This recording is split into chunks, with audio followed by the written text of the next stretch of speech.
क्या सुना?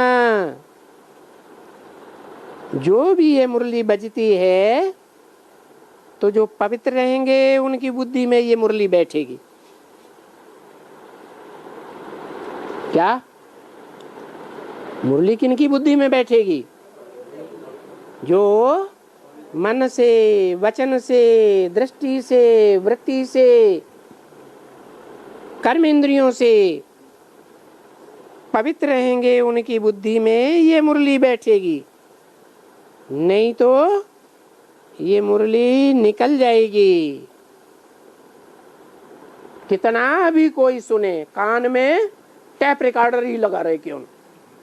आईपॉड होता है ना, कान में डाले ही रहते हैं। खाना बनाते हैं, लैट्रिन जाते हैं, कहीं भी जाते हैं, मुरली सुन रहे हैं। कितना भी कोई मुरली सुने, पवित्र नहीं रहेगी तो कानों में से, बुद्धि में से निकल जाएगी। क्यों निकल जाएगी? इसलिए निकल जाएगी कि दूसरों को जो सुना है वो दूसरों को समझाना होता है, सुनाना होता है। अगर जो सुना है और वो दूसरों को भी सुनाए ले तो राजाई में आ जाएंगे। अरे राजाई में आने का तरीका क्या है? कौन राजाई में आएंगे? जो सुनेंगे और दूसरों को सुनाएंगे वो राजाई में आएंगे। समझेंगे, समझाएंगे, वो राजाई में आएंगे। और सुना तो सारे दिन, परंतु विकारों में लीकेज हो गई तो बुद्धि में से क्या नियम बना हुआ है? कोई कितना भी सारा दिन मुरली सुनता रहे, लेकिन विकारों में लीकेज होने के कारण वो बुद्धि में से निकल जाएगा। बुद्धि में से निकल जाएगा तो दूसरों को समझाए भी नहीं सकेगा, सुनाए भी नहीं सकेगा। क्योंकि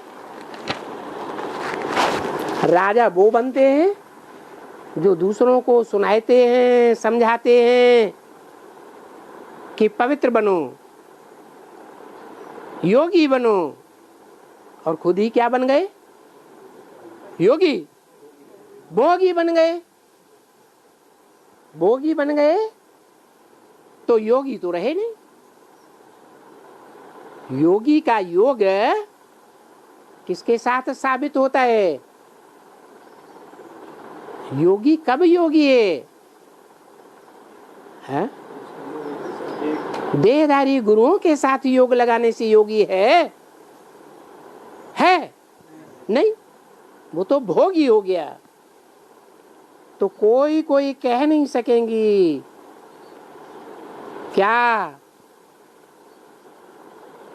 कि हमने विकार को जीता है, तुम भी विकार को जीतो। 18/1/1965 की वाणी का दूसरा पेज। खुद नहीं जीतती है